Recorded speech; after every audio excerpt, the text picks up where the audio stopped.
Idea. Introducción. El problema fundamental. A. El miedo universal a la vacuidad.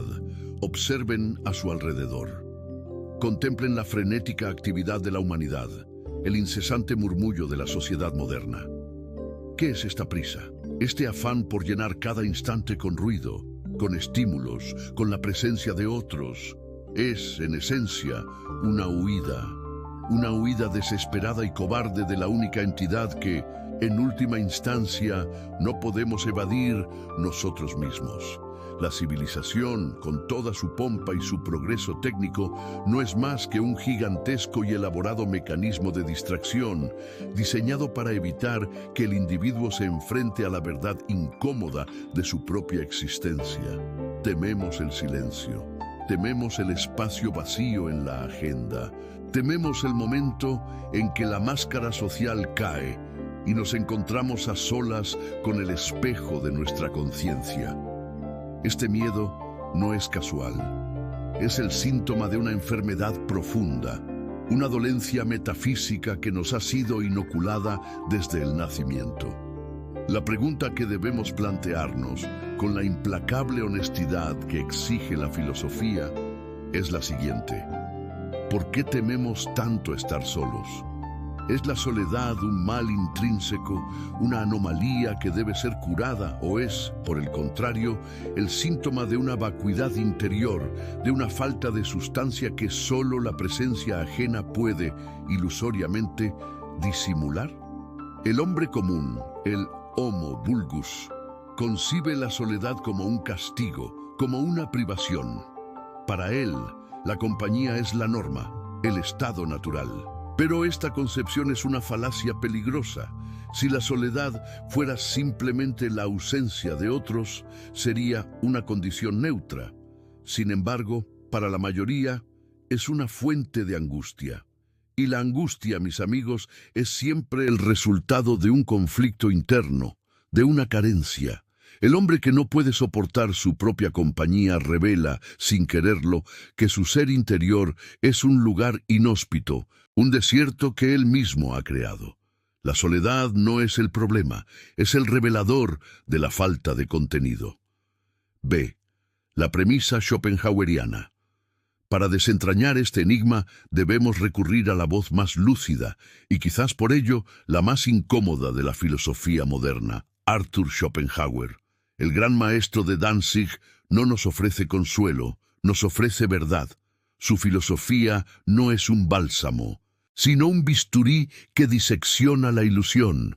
Schopenhauer es el filósofo del pesimismo, no por un capricho melancólico, sino por una observación rigurosa e implacable de la realidad.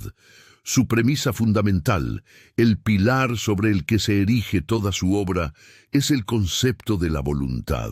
La voluntad no es la voluntad consciente que usamos para elegir un postre o planificar un viaje. Es una fuerza cósmica, ciega, irracional, un impulso insaciable que subyace a toda manifestación, desde la gravedad hasta el más complejo de los deseos humanos. Es la cosa en sí kantiana, revelada en nosotros como un perpetuo e incesante querer. Vivir, nos dice Schopenhauer, es querer, y querer es sufrir. El deseo es, por naturaleza, una carencia, una falta, un dolor. Y la satisfacción de un deseo no es más que un cese temporal de ese dolor, un alivio fugaz que inmediatamente da paso a dos nuevos males, o bien el surgimiento de un nuevo deseo, o bien el más insidioso de todos los tormentos, el tedio. La vida humana, por lo tanto, oscila como un péndulo entre el dolor y el tedio. Esta es la verdad brutal que la humanidad se esfuerza por ignorar. C. Tesis central del vídeo. Es en este marco de la voluntad ciega y el sufrimiento inherente donde debemos trazar la distinción crucial que da título a nuestra reflexión. La diferencia entre soledad y desolación. La soledad es la condición elegida. Es el retiro voluntario del mundo, el privilegio del espíritu que ha encontrado en sí mismo una fuente de riqueza inagotable. Es la vía para la paz, el espacio donde el individuo puede liberarse, aunque sea momentáneamente, de las cadenas de la voluntad colectiva y dedicarse a la contemplación desinteresada. La soledad es, en este sentido, una afirmación de la libertad interior. La desolación, por el contrario, es el sufrimiento impuesto. Es la miseria del espíritu vacío, el dolor de la falta de conexión que surge no de la ausencia de otros, sino de la ausencia de contenido propio. Es el estado del hombre que, al ser abandonado por la distracción social, se encuentra con el desierto de su propia alma.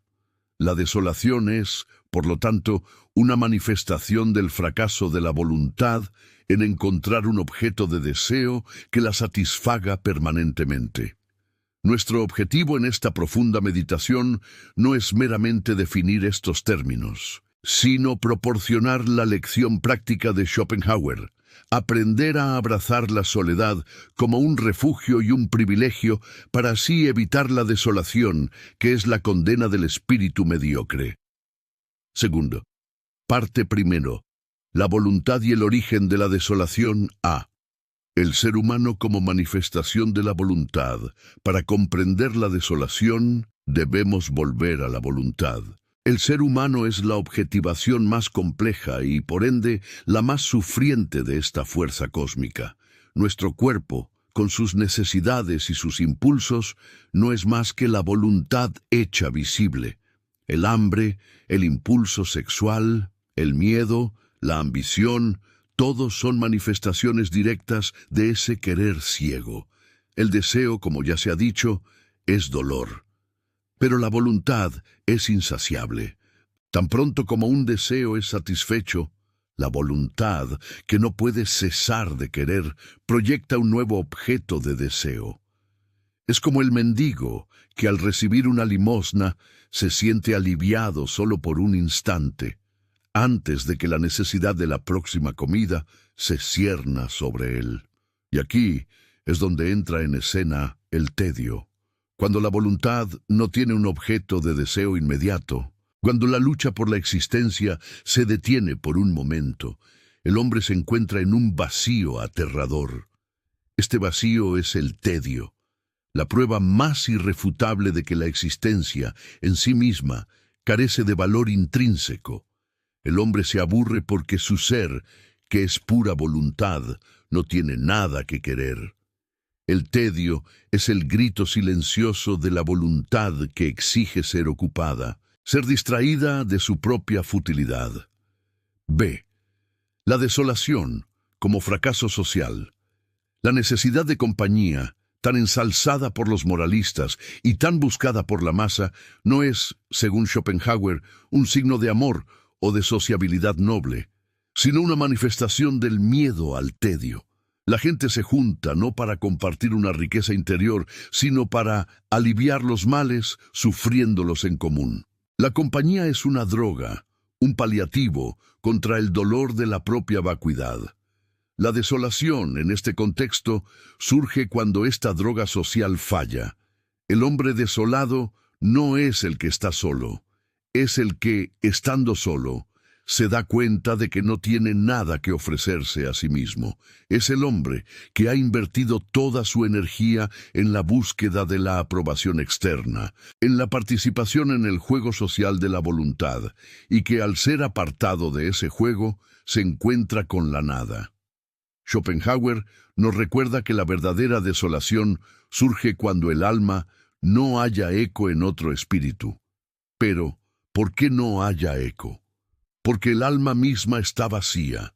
El hombre desolado es incapaz de ser comprendido porque no hay nada profundo que comprender. Su ser es una colección de deseos superficiales, de opiniones prestadas, de hábitos mecánicos.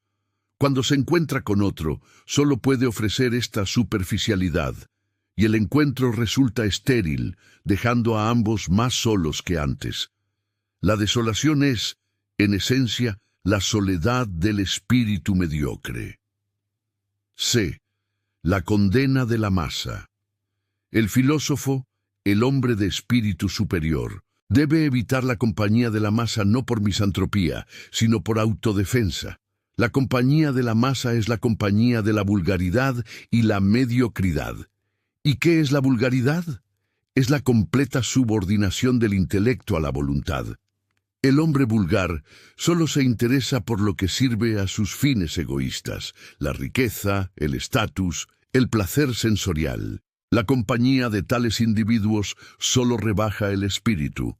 Sus conversaciones giran en torno a lo trivial, el chisme, la búsqueda de estatus, las preocupaciones materiales. Estos son mecanismos de la voluntad para mantenernos distraídos de la verdad de la existencia. Al participar en esta charla trivial, el hombre superior se contamina, se distrae de su verdadera vocación, que es la contemplación y el conocimiento. La desolación, por lo tanto, no es el resultado de la falta de compañía, sino el resultado de la búsqueda de la compañía equivocada. El hombre que se siente desolado en la soledad es el mismo que se siente vacío en la multitud, porque su vacío es interno. Busca en el exterior lo que solo puede encontrar en el interior, la riqueza del pensamiento, la profundidad de la reflexión. Al no encontrarla, se condena a la desolación, un estado de miseria que solo puede ser paliado temporalmente por la distracción social. 13. Parte segundo. La soledad como refugio y privilegio. A. La riqueza interior. Si la desolación es la condena del espíritu vacío, la soledad es el refugio y el privilegio del espíritu rico.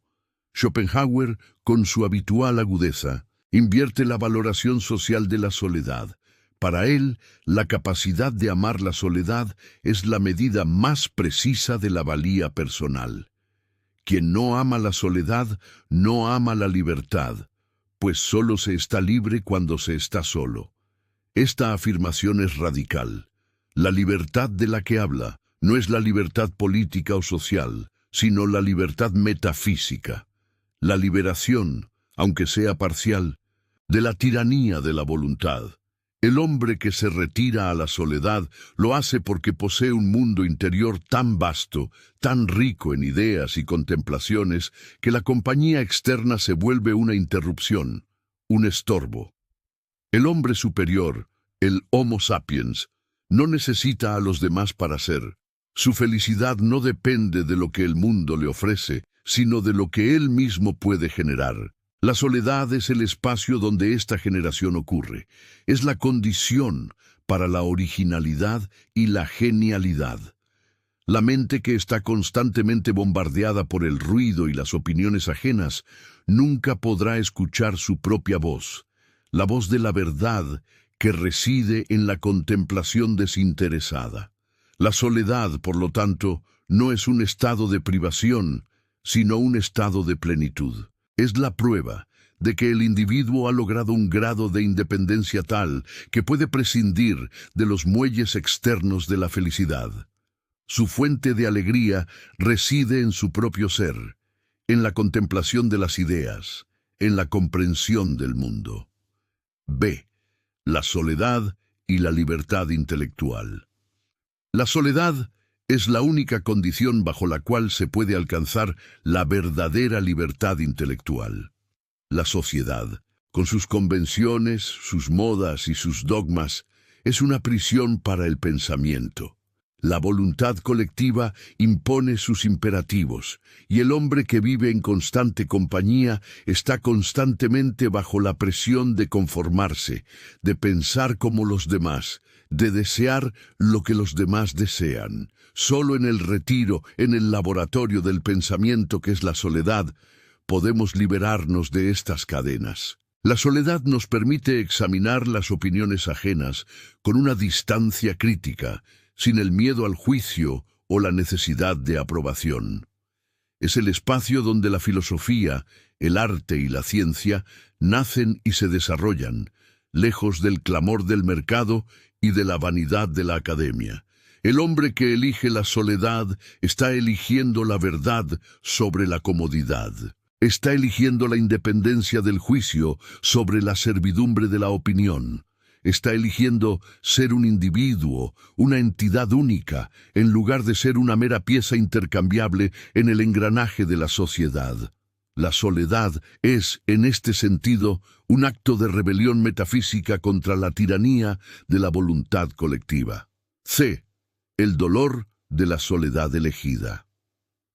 Debemos ser honestos, como Schopenhauer nos enseña a hacerlo. La soledad, incluso la elegida, no es un camino fácil. Implica enfrentar la verdad de la propia existencia, y esa verdad es, según nuestro filósofo, inherentemente dolorosa. La soledad nos obliga a confrontar la voluntad en su forma más pura, sin las distracciones que la sociedad ofrece.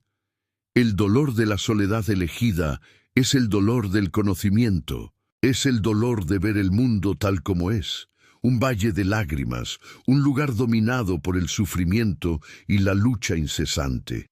Es el dolor de comprender la futilidad de la mayoría de las empresas humanas. Sin embargo, y aquí reside la clave de la lección, este dolor es fructífero. Es un dolor que lleva al conocimiento, a la comprensión profunda, a la paz, que solo se encuentra más allá del querer.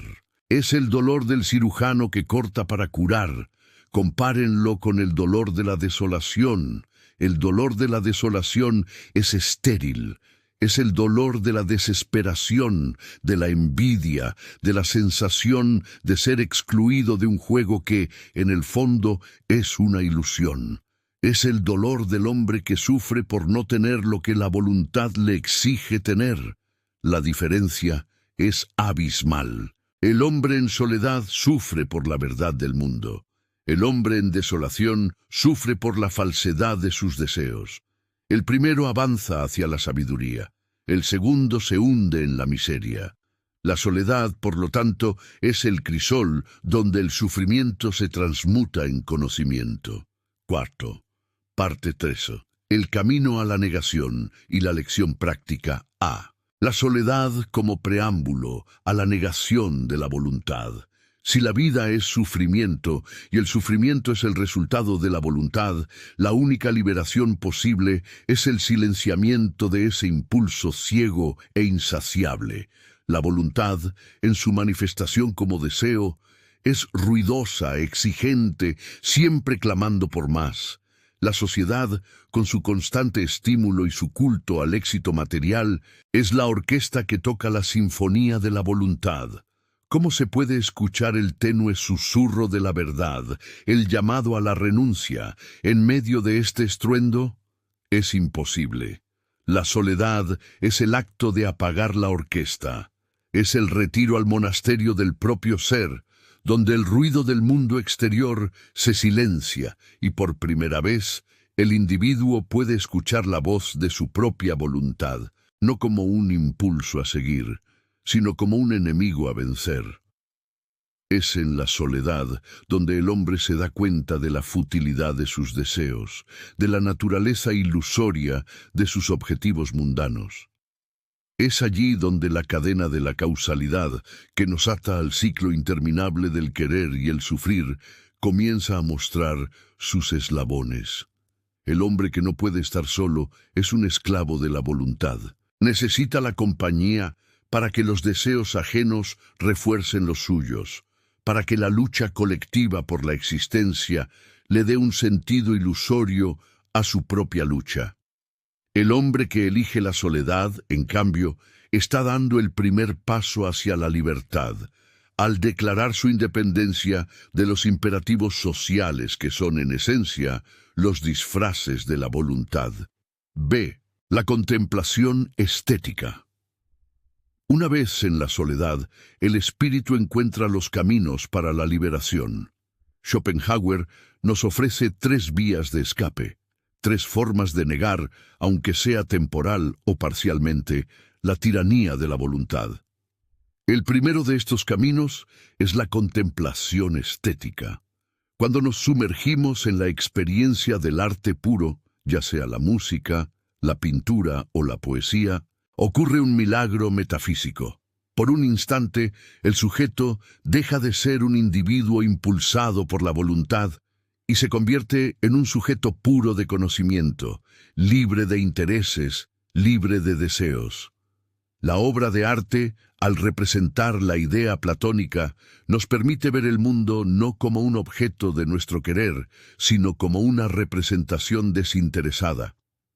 Piensen en la música, la forma de arte más elevada para Schopenhauer, pues no representa las ideas, sino la voluntad misma en su manifestación más pura.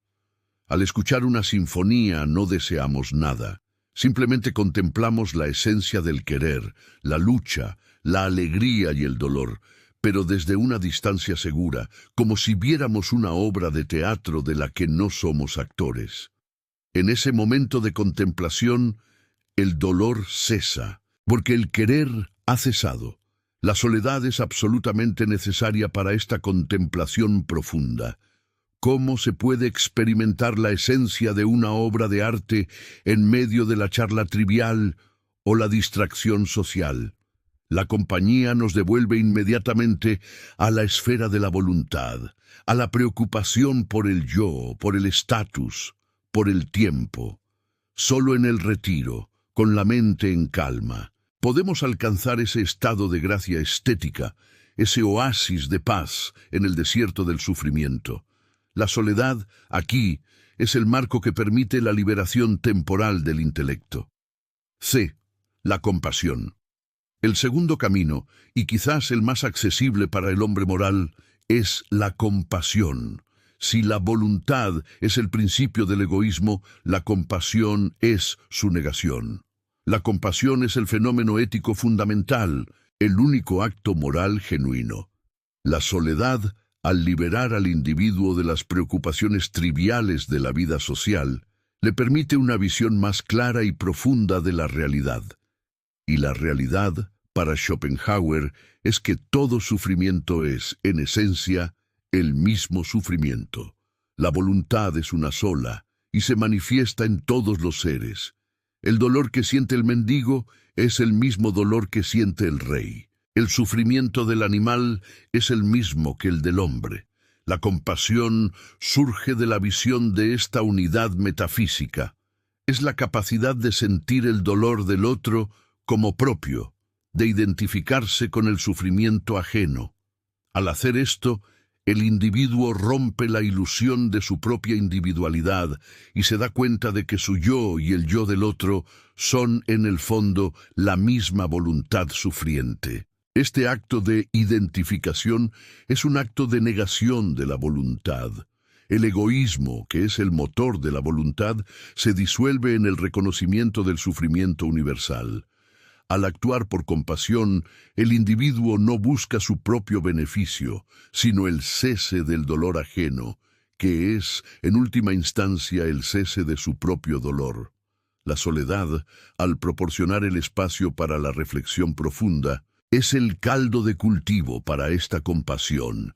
El hombre que está constantemente inmerso en la lucha social, en la competencia por los recursos y el estatus, no tiene tiempo ni perspectiva para ver el sufrimiento ajeno. Su visión está nublada por sus propios deseos.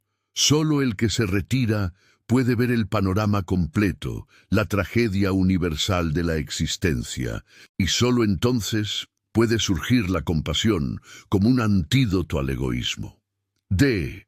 El ascetismo. El tercer y más radical camino es el ascetismo, la negación completa y consciente de la voluntad de vivir. Este es el camino del sabio oriental, del místico, del hombre que ha comprendido la futilidad de la existencia y ha decidido poner fin a su querer. El asceta no solo renuncia a los placeres, sino que busca activamente el dolor y la privación para mortificar la voluntad. Renuncia a la propiedad, a la sexualidad y a la propia voluntad de persistir. Su objetivo es alcanzar el estado de nirvana, el nihil negativum schopenhaueriano, el cese absoluto del querer. La soledad absoluta es la condición para el asceta. Es impensable que un hombre pueda alcanzar este grado de renuncia en medio de la sociedad, que constantemente le recuerda y le exige la afirmación de la voluntad. El retiro del mundo no es solo físico, sino metafísico. Es la declaración de que el mundo, como representación de la voluntad, no tiene valor. El ascetismo es la culminación de la lección de Schopenhauer. Nos enseña que la verdadera paz no se encuentra en la satisfacción de los deseos, sino en su aniquilación. Y esta aniquilación solo es posible cuando el individuo se ha separado de la ilusión de la sociedad y se ha enfrentado a la voluntad en su forma más pura, en la soledad de su propio ser. La diferencia entre soledad y desolación se hace aquí más clara que nunca. La desolación es el dolor de la voluntad frustrada. La soledad, en su forma más elevada, es el camino hacia la negación de la voluntad, el camino hacia la paz final. Conclusión. Elegir la soledad para evitar la desolación. Síntesis de la lección. Hemos recorrido el sombrío pero iluminador camino de la filosofía de Schopenhauer para desentrañar la diferencia entre dos estados que a menudo se confunden, la soledad y la desolación. La lección es clara y brutalmente honesta. La desolación es el castigo por no tener nada que ofrecerse a sí mismo. Es el resultado de una vida vivida bajo el dictado de la voluntad, buscando en el exterior una plenitud que solo puede ser interna. El hombre desolado es un mendigo que pide limosna a los demás para llenar un vacío que él mismo ha creado al descuidar su espíritu. La soledad, por el contrario, es la recompensa por tenerlo todo. Es el privilegio del espíritu que ha cultivado su mundo interior, que ha encontrado en la contemplación y el conocimiento una fuente de satisfacción que es inmune a las vicisitudes del mundo exterior. El hombre en soledad es un rey en su propio reino, un ser que ha declarado su independencia de la tiranía de la opinión ajena y de los deseos triviales. La elección que se nos presenta no es meramente una preferencia de estilo de vida, es una elección moral e intelectual de la más alta importancia. Es la elección entre ser un esclavo de la voluntad o un maestro de sí mismo, un ser que ha comenzado el arduo camino hacia la liberación. Insight, accionable. La filosofía de Schopenhauer, a pesar de su pesimismo, no es estéril, es profundamente práctica. Nos ofrece un conjunto de insights accionables para cultivar la soledad y, por lo tanto, para defendernos de la desolación. 1. El hábito de la lectura profunda. La lectura de los grandes espíritus es la forma más noble de compañía. Es un diálogo con los genios de la humanidad, una forma de retirarse del presente vulgar y sumergirse en el mundo de las ideas. La lectura profunda, aquella que exige concentración y reflexión, es un acto de soledad elegida. 2. La contemplación desinteresada. Dediquen tiempo a la contemplación del arte y la naturaleza, no como una forma de entretenimiento, sino como un ejercicio metafísico. Escuchen música sin hacer nada más. Miren una puesta de sol sin fotografiarla. En estos momentos, el intelecto se libera de la voluntad y se convierte en un espejo puro del mundo. 3. La reducción de las necesidades. La voluntad se alimenta de las necesidades. Cuanto más reducimos nuestros deseos, menos poder tiene la voluntad sobre nosotros. El ascetismo, en su forma moderada, es la práctica de la frugalidad y la simplicidad. El hombre que necesita poco es el hombre más libre. 4. La distancia crítica de la opinión. La desolación se alimenta de la necesidad de aprobación. El hombre en soledad aprende a valorar su propio juicio por encima del clamor de la masa. La regla de oro, que debe grabarse en el espíritu, es la siguiente: cuanto más valor tiene uno en sí mismo, menos necesita de los demás. La necesidad de compañía es inversamente proporcional a la riqueza interior. El hombre que cultiva su espíritu en la soledad se vuelve, por necesidad, menos dependiente de los demás, y esta independencia es la única forma de felicidad que Schopenhauer considera posible. La negación del dolor. C. Pensamiento final schopenhaueriano.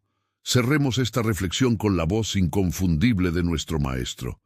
Schopenhauer nos enseña que la paz no se encuentra en el mundo, en la lucha por el éxito o el placer, sino en la retirada del mundo, en la negación de su principio fundamental. La soledad es la suerte de todos los espíritus excelentes. La sabiduría es la independencia.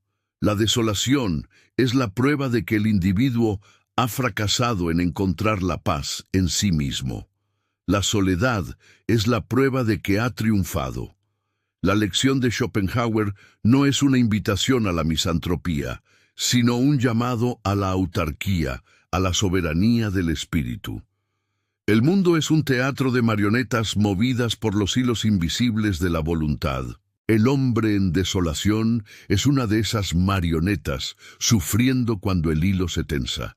El hombre en soledad es el espectador que ha comprendido la mecánica de la obra, y al comprenderla, ha comenzado a cortar sus propios hilos. La verdadera sabiduría, la única que puede ofrecer un respiro en este valle de lágrimas, es la independencia. Y la independencia solo se logra en el retiro, en el silencio, en la elección consciente de la soledad. Que cada uno de ustedes, al apagar este vídeo, se pregunte: ¿estoy huyendo de la desolación o estoy abrazando la soledad? La respuesta determinará si su vida será una tragedia de la voluntad o un triunfo del espíritu. Expansión y profundización del roteiro primero. Profundización en la desolación. El dilema del puercoespín y el tedio. Retomemos la desolación. Si la definimos como la miseria del espíritu vacío, debemos examinar con mayor rigor las fuerzas que la generan. La desolación no es simplemente la falta de compañía.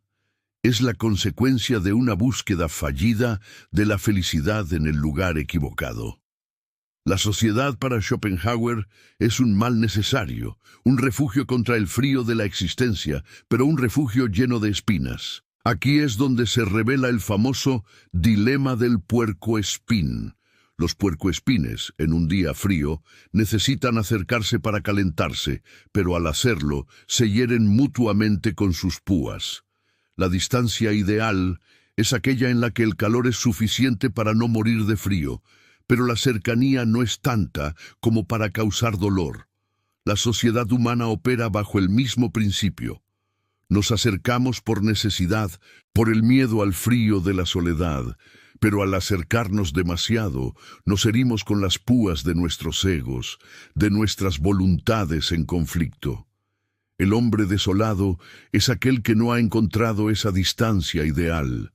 O bien se acerca demasiado, sufriendo las heridas de la interacción social, o bien se aleja, sufriendo el frío de su propia vacuidad. En ambos casos, el motor es el tedio. El tedio, esa sensación de vacío y falta de propósito, es la prueba más contundente de que la vida, despojada de las ilusiones de la voluntad, es esencialmente insípida. El hombre, al ser una manifestación de la voluntad, no puede soportar el cese del querer. Por eso, inventa distracciones. La desolación es el estado en el que el individuo se da cuenta de que todas sus distracciones sociales han fallado en silenciar el grito del tedio. El hombre desolado se aferra a la compañía no por afecto genuino, sino como un objeto más de su voluntad, un medio para evitar enfrentarse a sí mismo. Cuando esa compañía se retira, o cuando se revela insuficiente para llenar el abismo interior, la desolación se instala. Es el dolor de la dependencia, la miseria de aquel que ha externalizado su centro de gravedad. La desolación es, en última instancia, la voluntad gritando por un objeto, cualquier objeto, que la ocupe. Segundo, La soledad como afirmación de la autarquía. La soledad, en contraste, es la afirmación de la autarquía, la autosuficiencia del espíritu. El hombre que elige la soledad no está huyendo de los demás, está volviendo a sí mismo, a la única fuente de paz duradera. Schopenhauer nos enseña que la felicidad, o al menos la ausencia de dolor, depende de lo que somos, no de lo que tenemos o de lo que representamos para los demás. El hombre superior, el filósofo, el artista, el genio, es aquel cuya riqueza interior es tan vasta que la compañía externa se vuelve una carga. Su intelecto, liberado de la servidumbre de la voluntad, se dedica a la contemplación de las ideas, a la comprensión desinteresada del mundo. Para él, la soledad no es un vacío a llenar, sino un espacio sagrado a proteger. Consideremos la diferencia en la fuente de la felicidad. El hombre vulgar, el que se condena a la desolación, busca la felicidad en el exterior, en la opinión de los demás, en las posesiones o en el placer sensorial. Todas estas fuentes son inestables, efímeras y dependientes de la fortuna. El hombre superior, en soledad, encuentra su paz en la inmutabilidad de su propio ser, en la claridad de su pensamiento. La soledad es el crisol donde el individuo se forja a sí mismo. Es el lugar donde se aprende a distinguir entre el querer ciego de la voluntad y el conocimiento liberador del intelecto. Es un acto de valentía, pues implica renunciar a la comodidad de la ilusión social y enfrentarse a la verdad desnuda de la existencia. Tercero, ejemplos prácticos de la lección de Schopenhauer. Para que esta lección no se quede en la mera abstracción, debemos aterrizarla en ejemplos concretos que ilustren la diferencia entre la soledad elegida y la desolación impuesta. 1. El caso del lector. Desolación. El hombre desolado lee el periódico o las redes sociales. Busca información trivial, chismes, opiniones que confirmen sus prejuicios. Su lectura es una forma de tedio disfrazado, una distracción superficial que lo mantiene atado al ciclo de la voluntad. Al terminar, se siente más vacío que antes. Soledad. El hombre en soledad lee a los clásicos, a los grandes pensadores. Su lectura es un diálogo profundo, una forma de compañía superior. Se retira del presente para sumergirse en las ideas eternas. Al terminar, su espíritu está enriquecido, su intelecto fortalecido.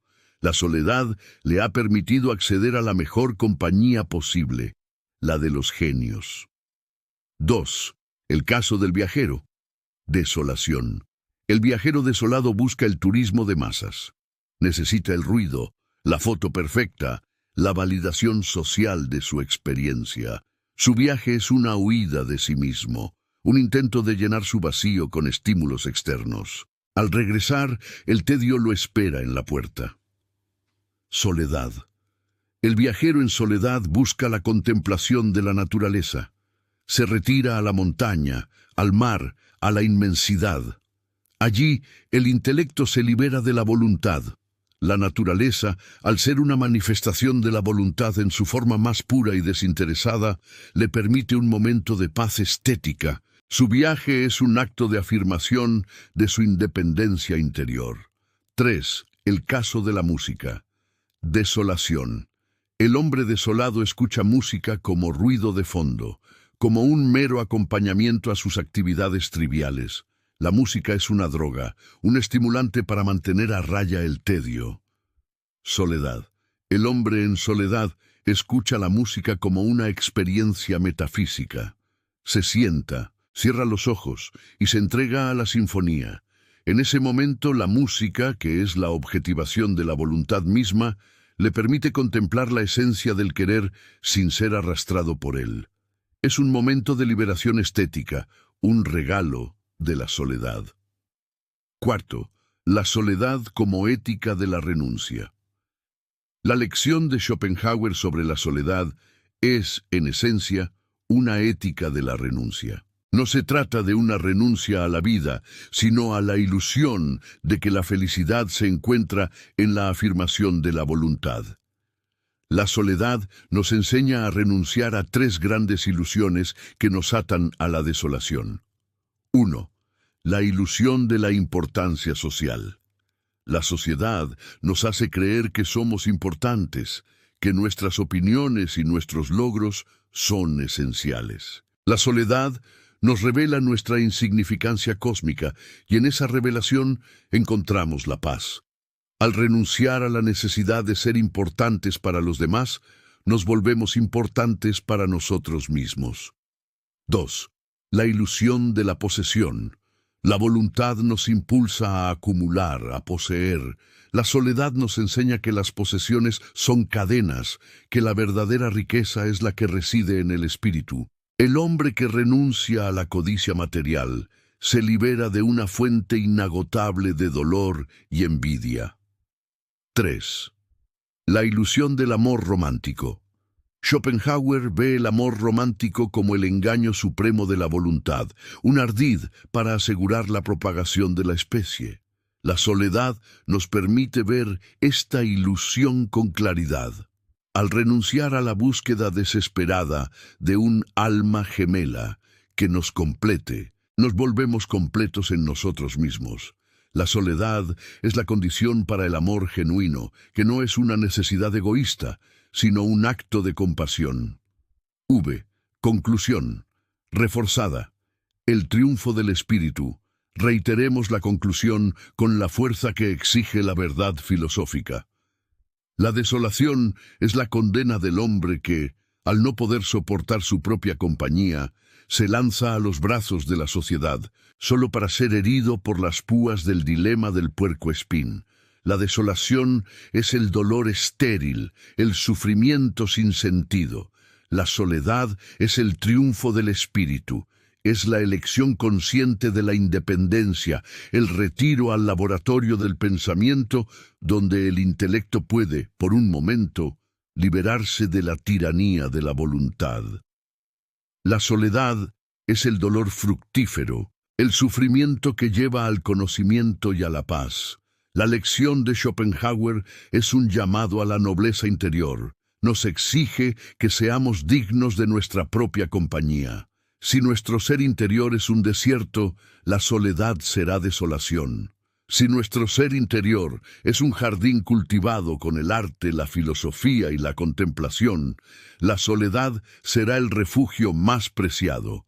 La elección es nuestra.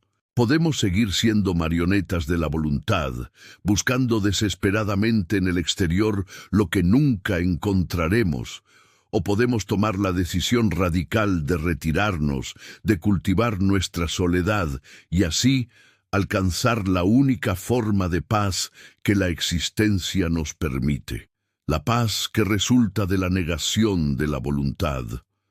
La soledad es la suerte de todos los espíritus excelentes. La sabiduría es la independencia. Que esta lección les sirva no como un consuelo, sino como una guía para la acción. La verdadera libertad no se encuentra en la multitud, sino en el silencio de la propia habitación. El hombre que puede estar solo es el hombre que ha vencido al mundo. 6. El último acto de la lección, la disciplina de la retirada. La desolación, en su forma más insidiosa, se manifiesta como la incapacidad de tolerar la propia compañía, un síntoma de la atrofia del espíritu. Para el hombre moderno, acostumbrado a la estimulación constante, la soledad se siente como una abstinencia dolorosa. La lección de Schopenhauer, por lo tanto, exige una disciplina, un entrenamiento del espíritu para que se vuelva autosuficiente. Esta disciplina de la retirada no es un acto pasivo, sino una acción enérgica contra la tiranía de la voluntad. Implica la creación de un santuario interior, un espacio mental donde el clamor del mundo no tiene acceso.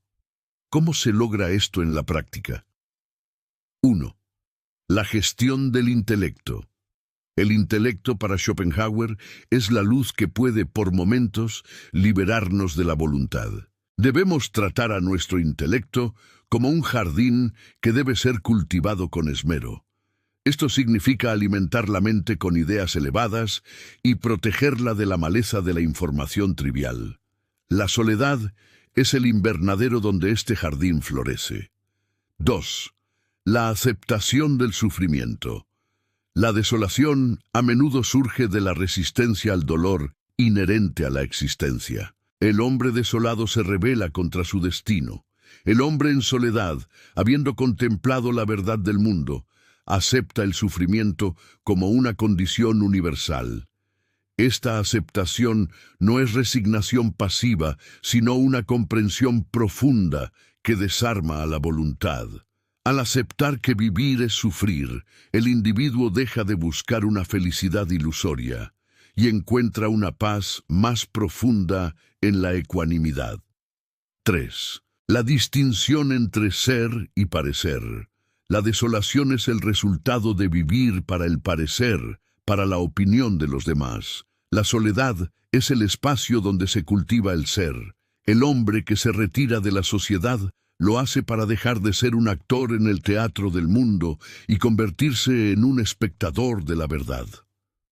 La verdadera nobleza no reside en los títulos o las riquezas, sino en la riqueza de la propia conciencia. La soledad, en su forma más elevada, es el último acto de la libertad humana. Es la declaración de que el individuo es un fin en sí mismo, y no un medio para los fines de la voluntad o de la sociedad. Es la elección de la paz sobre el placer, de la verdad sobre la ilusión. Es la lección más difícil y más valiosa que Schopenhauer nos ofrece, la de ser, finalmente dueños de nosotros mismos.